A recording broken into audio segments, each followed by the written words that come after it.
Hey guys, this is Mike 1013 for FlopTurnRiver. Today I want to talk about double barreling. Double barreling means that you've raised pre-flop, you've c-bet the flop, and your opponent called, and then you go ahead and bet the turn again. In this video, I'm going to focus on situations where you're considering double barreling when you think you don't have the best hand. It's important to continue firing on the turn a significant amount of the time that you think you don't have the best hand, otherwise you'll become too easily readable. If you continue betting on the turn only when you have a strong hand, your opponents will know that they should not continue with their marginal hands when you bet. Perhaps more importantly, you'll be checking a significant amount of the time, and your opponents will realize that they can just bet every time you check, which will be most of the time, and then they can win a significant amount of the pots from you. In order to prevent being exploited in this way, you're going to have to be prepared to double barrel a lot of the time, even when you think your hand is second best. But you shouldn't just be blindly firing bets for no good reason. If you bet every single time, then your opponents will know that you're just too aggressive and that they can call down with their marginal hands. There are a few things to consider when deciding whether or not to double barrel. First of all, as always, your opponent's tendencies are very important. If your opponent likes to float or likes to call pretty light on the flop, but then he gives up a lot when facing a bet on the turn, then that's an ideal spot for double barreling. If, on the other hand, your opponent's pretty fit or fold on the flop and is continuing past the flop only with a strong range, then he probably isn't going to fold a lot of the time on the turn, and so then you should restrict your double barreling a bit. Another thing to look at is how the turn card changed the texture of the board. If the turn card's a scary card, or if it's a card that hit your range more than it hits your opponent's range, then that's a great card to double barrel on. The classic example is, let's say the flop came jack high, you bet, got called, and now the turn comes an ace. That's a great card to bet at, even if you've missed completely, because aces are in your range and they make a likely overpair to whatever your opponent called the flop with. Bad cards to barrel are complete bricks, including cards that paired the board. Since the texture of the board hasn't changed very much at all in that case, your opponent will probably feel comfortable calling again with whatever he called the flop with.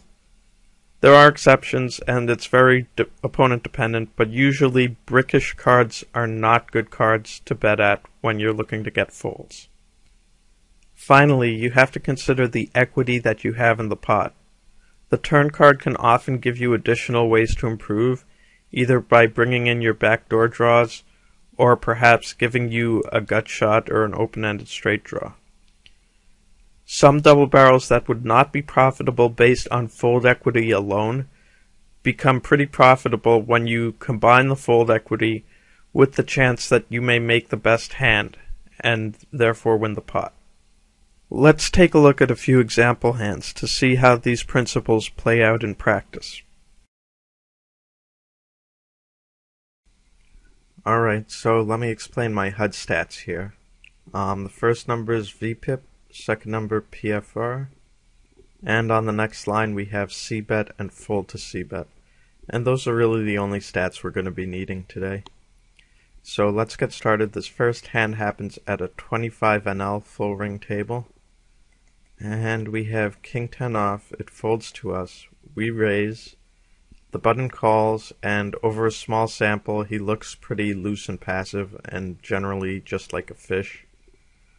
And we see a flop, and that's a pretty good flop to c-bet, especially given this guy's fold to c-bet number, which is 64%, over a small sample, but looks like he's playing fit or fold on the flop.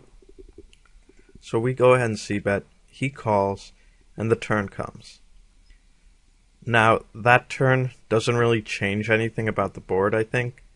A lot of the hands that he had, that he would call the flop with, are still going to call the turn if we bet. If he had an ace, he's certainly not going to fold. If he had a flush draw, he's not going to fold. If he had the open-ended straight draw, he's not going to fold. The 9 just really doesn't change very much about the board at all. And given that he's a fish, we think he might be calling down a little bit light anyway. So this, I think, is a pretty bad spot to barrel again. I would just check and fold if he bets. Alright, let's take a look at the next hand. This hand happens at a 100 NL table. We're under the gun with 9-8 suited, and we open. And the cutoff calls and everyone else folds. And he looks kind of like a passive reg. Kind of a little bit too loose, a little bit too passive. And so we see the flop against him, and flop gives us a flush draw, so this is a pretty good board to c-bet. We c-bet, he calls, and the turn comes an offsuit queen. Now, this queen's pretty good for us. It gives us another way to win. It gave us a gut shot. Moreover, if we look at ranges, the queen should hit our range a lot harder than it hits his range. As a pre-flop raiser, we should have a bunch of queens in our range. We probably have king, queen, ace, queen, and of course pocket queens in our range. And if we look at what he could have been calling the flop with, if he called the flop with top pair, well, now he doesn't have top pair anymore. If he called with, you know, something like a medium pocket pair, 8s, 9s, 10s, well, now that's another overcard to his pocket pair that came. So I think in general, this card is good for us, bad for him, and I think we get a lot of folds if we bet here. So I'd go ahead and make a bet here.